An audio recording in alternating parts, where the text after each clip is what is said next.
ప్రేక్షకులందరికీ నమస్కారం. ఉత్కంఠభరితంగా సాగే కథల ప్రయాణం బేతాళ కథలకు స్వాగతం, సుస్వాగతం. విక్రమాదిత్యుడు తన భుజంపై బేతాళుని మోస్తూ నిశ్శబ్దంగా ముందుకు సాగుతున్నాడు. అప్పుడే బేతాళుడు మెల్లగా నవ్వుతూ, రాజా విక్రమ, నీకు ఒక విచిత్రమైన కథ చెబుతాను, జాగ్రత్తగా విను.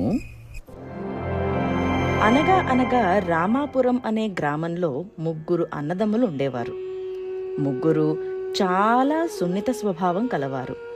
ఎంత సున్నితంగా ఉండేవారంటే చిన్న విషయానికే ఇబ్బంది పడేవారు. ఇలా ఉండగా ఒకరోజు వారి తండ్రి వారిని పిలిచి సముద్రం దగ్గరికి వెళ్ళి ఒక తాబేలు పట్టి తెమ్మన్నారు.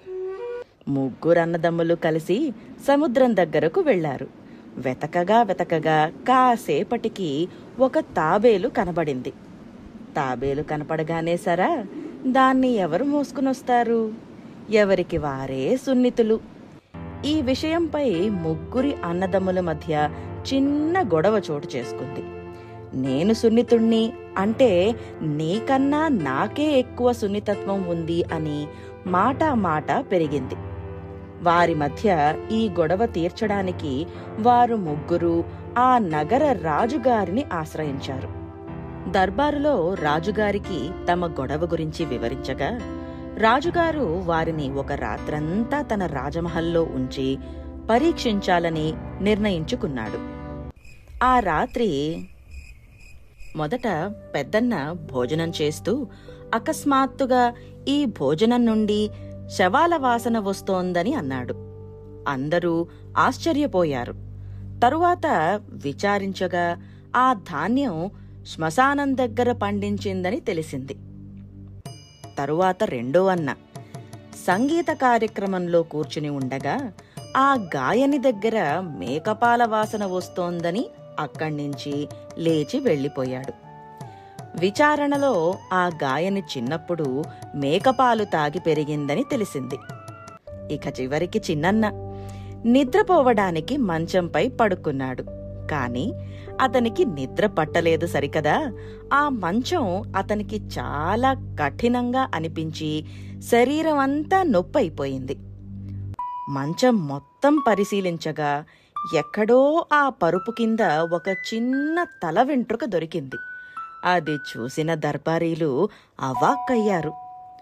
మరునాడు ఉదయమే ఈ ముగ్గురు అన్నదమ్ముల్ని రాజుగారి ముందు ప్రవేశపెట్టారు. కథ విన్నావు కదా, ప్రశ్నకు వేళాయే రాజా. ఈ ముగ్గురిలో నిజంగా అత్యంత సున్నితుడు ఎవరు? బేతాళుడి ప్రశ్నకు విక్రమార్కుడు, పెద్దన్న రెండో అన్న ఇద్దరూ వాసనలు గమనించారు. కాని చిన్నన్న మాత్రం ఒక చిన్న తల వెంట్రుక వల్ల శరీరం అంతా నొప్పి అనుభవించాడు. కనుక అతనే అత్యంత సున్నితుడు అన్న విక్రమార్కుడి సమాధానం వినగానే బేతాళుడు గట్టిగా నవ్వి,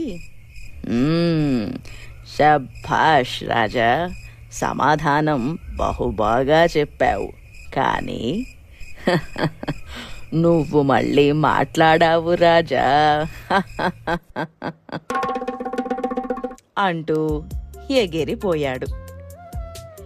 విక్రమార్కుడు మళ్ళీ అతన్ని పట్టుకునే వేటలో పడ్డాడు. మనం ఈ కథను కంచికి పంపి ఇంటికి చేరుకుందాం. వెళ్లే ముందు ఒక లైక్, షేర్ లేదా సబ్స్క్రైబ్ చేసేయండి మరి. Signing off. కథ కథనం స్టోరీస్ ఆఫ్ ది సోల్.